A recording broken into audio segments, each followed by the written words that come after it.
Hello guys, तो कैसे हैं आप लोग। अगर आप मेरे चैनल पर नए हैं तो मेरे चैनल को सब्सक्राइब करें, लाइक करें, कमेंट करें।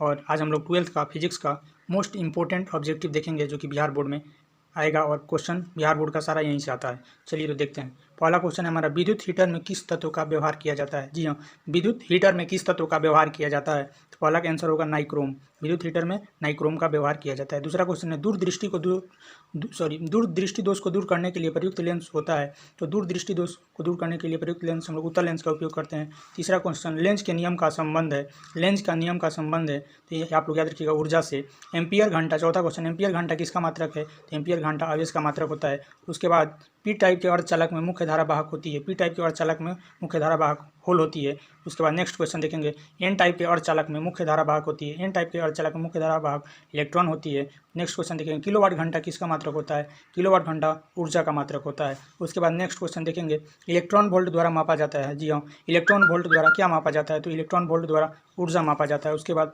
हाइड्रोजन स्पेक्ट्रम की कौन सी श्रेणी दृश्य भाग पर पड़ती है। तो हाइड्रोजन स्पेक्ट्रम की जो कौन सी श्रेणी दृश्य भाग में पड़ती है, तो आप लोग यहाँ से याद कर सकते हैं, हाइड्रोजन स्पेक्ट्रम की वामन श्रेणी दूसरे भाग में पड़ती है। चलिए नेक्स्ट क्वेश्चन हम लोग देखेंगे, स्वप्रेरकत्व का एसआई मात्रक क्या है। हाँ जी, क्वेश्चन नंबर 10, स्वप्रेरकत्व का एसआई मात्रक क्या होता है। जी, तो स्वप्रेरकत्व का एसआई मात्रक हेनरी होता है, लेमडा। उसके बाद क्वेश्चन नंबर 11 देखेंगे हम लोग, लेमडा तरंगदैर्ध्य वाले फोटोन की ऊर्जा होती है। लेमडा तरंगदैर्ध्य वाले फोटोन की ऊर्जा होती है E=hc/λ। उसके बाद क्वेश्चन नंबर 12, नैंड गेट का बुलियन व्यंजक है।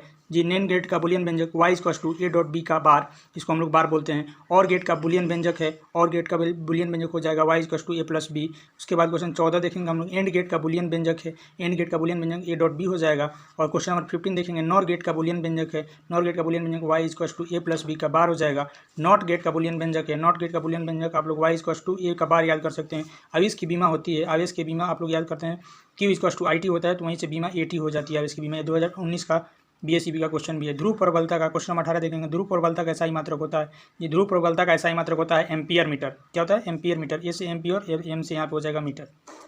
चलिए नेक्स्ट क्वेश्चन हम लोग देखेंगे, लेंस की क्षमता का एसआई मात्रक होता है। लेंस की क्षमता का एसआई मात्रक आप लोग याद रखिएगा, डायप्टर होता है। इसको हम लोग मीटर इन्वर्स भी बोलते हैं, मीटर इन्वर्स भी बोलते हैं। उसके बाद 1 स्टेट कूलम, देखिए तो स्टेट कूलम जो होता है, स्टेट कूलम आवेश का सीजीएस मात्रक होता है, और कूलम आवेश का एसआई मात्रक होता है। तो 1 कूलम में 3 × 10⁻9 स्टेट कूलम होता है। ये बिहार बोर्ड में क्वेश्चन आ चुका है। जी हाँ, 1 कूलम में 3 × 10⁻9 स्टेट कूलम होता है।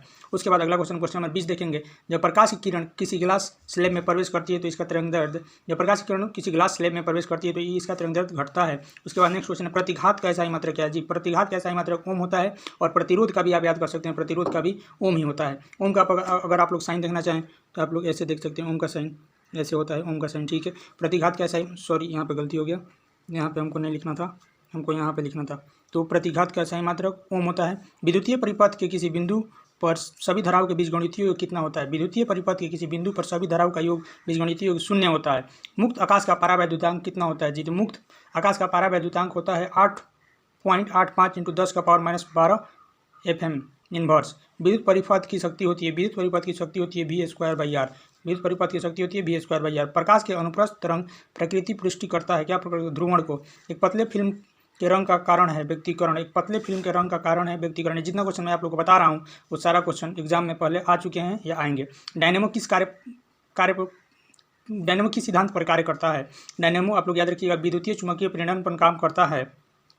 उसके बाद ताप बढ़ने पर अर्धचालक का प्रतिरोध में क्या होता है। जी, ताप बढ़ने पर अर्धचालक का प्रतिरोध घटता है। आप लोग याद रखिएगा, ताप बढ़ने, अगर किसी अर्धचालक का ताप बढ़ाया जाए, किसी अर्धचालक का ताप बढ़ाया जाए तो उसका प्रतिरोध घटता है। उसके बाद हम लोग याद करें, टीवी प्रसारण के लिए किस आवृत्ति का प्रसारण, टीवी प्रसारण के लिए किस आवृत्ति पर परास का उपयोग होता है। तो टीवी प्रसारण के लिए हम 30 किलोहर्ट्ज से 300 किलोहर्ट्ज तक यूज होता है। उसके बाद नेक्स्ट क्वेश्चन हम लोग देखेंगे, खगोलीय दूरदर्शक में अंतिम प्रतिबिंब होता है। खगोलीय दूरदर्शक में अंतिम प्रतिबिंब होता है काल्पनिक और उल्टा। बीटा किरणें विक्षेपित करती है, ये बीटा किरणें विक्षेपित करती है चुंबकीय और विद्युतीय क्षेत्र दोनों को। ऑप्टिकल फाइबर किस सिद्धांत पर काम करता है, ये भी क्वेश्चन बहुत बड़ा है। ऑप्टिकल फाइबर पुनः आंतरिक परिवर्तन पर काम करता है। उसके बाद नेक्स्ट क्वेश्चन 33 है, जब माइक्रोस्कोप की नली की लंबाई बढ़ाई जाती है तो आवर्धन क्षमता क्या होती है। तो जब माइक्रोस्कोप की नली की लंबाई बढ़ाई जाती है तो आवर्धन क्षमता बढ़ती है। नेक्स्ट क्वेश्चन हम लोग देखेंगे, निम्नलिखित में किसमें महत्तम वेधन क्षमता होती है? तो गामा किरणें में महत्तम वेधन क्षमता होती है। आप लोग याद रखिएगा। निम्न में आवेश रहित है। आवेश रहित का मतलब होता है जिसमें आवेश नहीं है। जो फोटोन के कण होते हैं उसमें आवेश नहीं होता है, इसलिए फोटोन के कण आवेश रहित होते हैं। ठीक है। क्वेश्चन नंबर 36 हम लोग देखेंगे, जितने समय में किसी रेडियो एक्टिव पदार्थ की राशि अपने प्रारंभिक परिमाण की आधी हो जाती है तो उसे कहते हैं अर्धवायु। उसे क्या कहते हैं? अर्धवायु। बीटा किरणें विक्षेपित होती है। बीटा किरणें किससे विक्षेपित होती है जी? चुंबकीय एवं विद्युतीय क्षेत्र से। बीटा किरणें आप लोग याद रखिएगा चुंबकीय एवं विद्युतीय क्षेत्र से विक्षेपित होती है। डायोड का उपयोग करते हैं हम रेक्टिफायर की तरह। डायोड का उपयोग हम लोग करते हैं रेक्टिफायर की तरह। आप लोग यदि पानी में डाली हुई छड़ी टेढ़ी दिखती है, इसका कारण क्या है? पानी में डाली हुई छड़ी टेढ़ी दिखती है, इसका कारण है प्रकाश का अपवर्तन। इसका कारण है प्रकाश का अपवर्तन। विद्युत धारा उत्पन्न करने वाली युक्ति को क्या कहते हैं? विद्युत धारा उत्पन्न करने वाली युक्ति को जनित्र कहते हैं। कौन सी तरंगे शून्य में संचरण नहीं कर सकती है? कौन सी तरंगे ध्वनि जो है तरंगे शून्य में संचरण नहीं कर सकती। यहाँ से आप लोग ऐसे याद